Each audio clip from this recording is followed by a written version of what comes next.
So it's been a week since the Bommarito 500. David Malukas has entered his revenge arc, Will Power has murdered 7 people, and Chip Ganassi still hasn't touched his gym membership.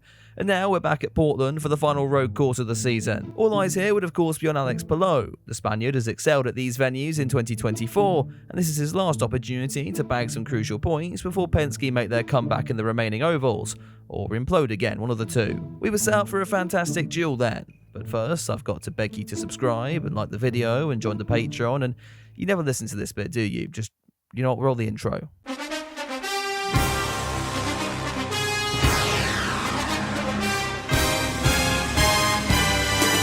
News time then, and the most important story was of course Stingray Rob doing the worm. Apparently you want the new Stingray theme over that, so here you go.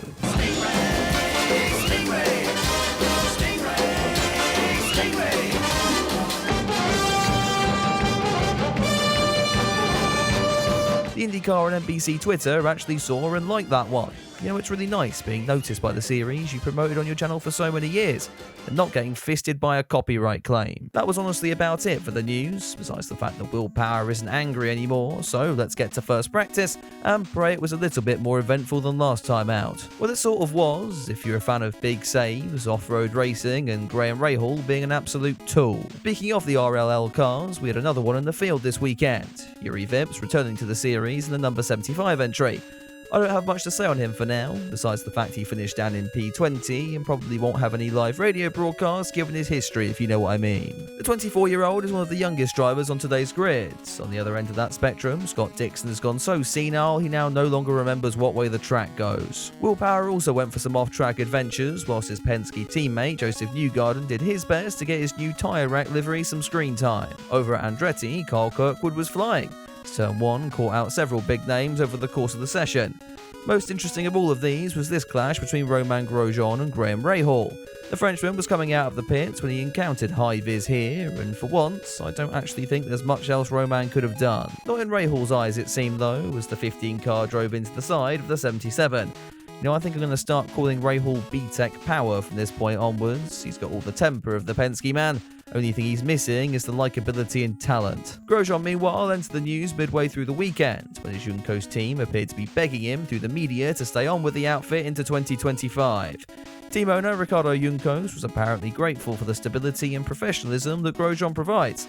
Makes you wonder just how bad Canapino was. Anyway, it would be Scott McLaughlin leading the way come the end of the session, with championship leader Alex Palou in hot pursuit just behind. Practice 2 would continue the trend since the Olympics break of drivers being a little more rash, and another word beginning with R that I'm not allowed to say on here. Will Power was quick to show off his parallel parking skills, it being so impressive that Indycar pulled out a red flag just to admire his handiwork. Other drivers were trying out the Kirkwood line through turn 1, thinking for whatever reason that mutilating their car's floor might make them a little bit faster. Still not the most embarrassing turn 1 incident for Grosjean this weekend, but we'll get to that later. The Penskes were also back acting like children, Scott McLaughlin reminding Power that you weren't allowed to overtake under yellow by almost bringing out another one. Speaking of said yellow, I can't quite remember what that was for. McLaughlin would end up taking top spot in the session once again, while Yuri Vips' inexperience began shining through when he forgot what way the track went at the first corner. Penske's pace would bode well moving into qualifying later that afternoon then, which was a sentence I wrote, then immediately regretted when Scotty Mack failed to transfer even out of round 1. He wouldn't be the only big name to fall, as Malukas sacrificed his fast lap to go finger painting in the dirt, and Christian Rasmussen, in his final appearance of 2024, also failed to make the cut.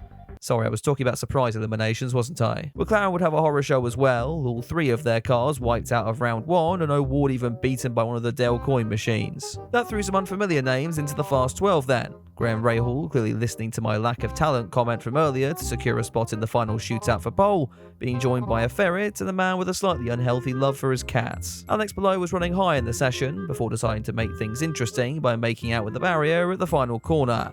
He was still able to transfer through, though would only line up 3rd on the grid for Sunday's race.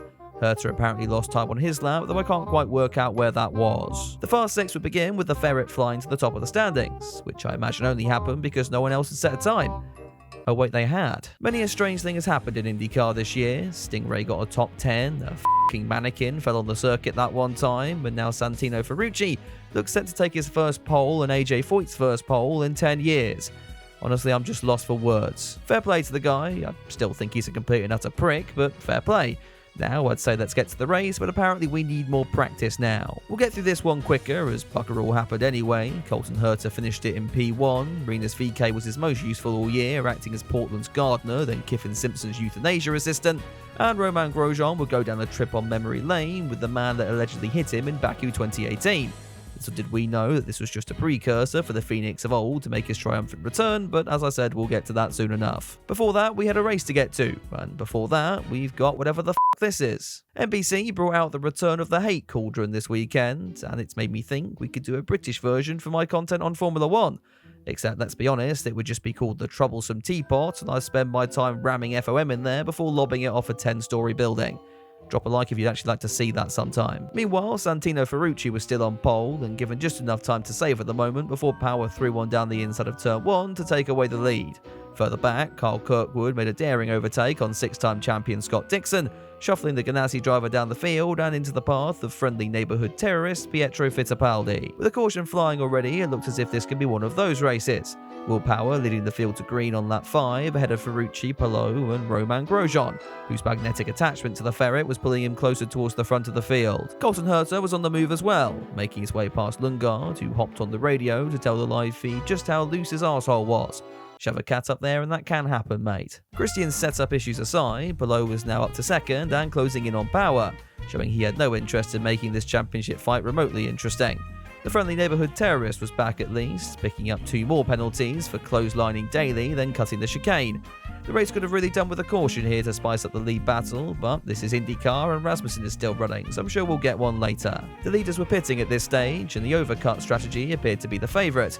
Grosjean jumping for Ferrucci, and even the NBC commentary team willing on an international incident between the pair at this stage. When below box, 1 lap later, all eyes were on the Ganassi boys to see if they could jump Power for the lead. They couldn't, however, partly down due to a sensational outlap from Will, and partly because they appeared to pause to read Alex a bedtime story before letting him on his way. Just down the road, Ferrucci was now on the tail of Grosjean, all thanks to the Juncos driver giving Colton Herta a guided tour of the runoff. Romain escaped without a penalty here, which clearly awoke something in the Frenchman, something we haven't really seen since 2012. Chronic brain failure. The 77 was spotted facing the wrong way on the exit of turn 2. Initially, we wondered if he'd had some help. I mean, he was running with Ferrucci, remember? Though as it turned out, he'd managed to do this all on his own. At least a new hybrid system allows the drivers to restart their cars and avoid bringing out a yellow. Romain successfully achieved this before forgetting he had mirrors and pulled out in front of Christian Rasmussen. He then proceeded to do this again, nearly wiping out Saury before driving back to the pits full speed like he hadn't just picked up a rear puncture in the melee. Now admittedly, Rasmussen wasn't destined to achieve much anyway, but you've got a feel for the guy. Remember, he's fighting for his seat next year, a little bit like Romain. Though how many options the Phoenix has left on the table after this one, I'm not so sure about. While we were being treated to an overtaking masterclass by the Seagull, the leaders were boxing for their final stops. Thus, it was a perfect opportunity for the Herta bottle to present itself as the 26 stalled in the pit lane. Colton managed to use the hybrid system to restart the car, though given this is only a trick permitted by teams beginning with Penske, he was penalised and wiped out the podium contention shortly after. Will Power, meanwhile, was in full control, fitting sticker reds for his final stint and driving off into the horizon. After 110 laps, the man that didn't win at all in 2023 secured his 3rd victory of the season, Palou and Newgarden making up the final podium positions. You know, it's a nice thought to think we still have a championship battle on our hands this year, and, well, yes, we mathematically do. Unless Palou comes across Grosjean in the final ovals of the year, I think the Spaniard is set to take a 3rd series title in 4 years. Part of me is saying this because I know how well my takes age, and I'm all about that watch time statistic, but it's at least fun to watch a more competitive end to the season compared to last year. IndyCar is back next week with a double-header round in Milwaukee, and I'll for sure be covering that as well. So if you enjoyed the video, be sure to get subscribed and drop this one a like to help the channel grow. And a huge thank you to the patrons and channel members who got early previews to this one. If you want to get involved in that, then you can head over to the links in the description down below. Now I'm off to design the troublesome teapot, but until then, have a good one.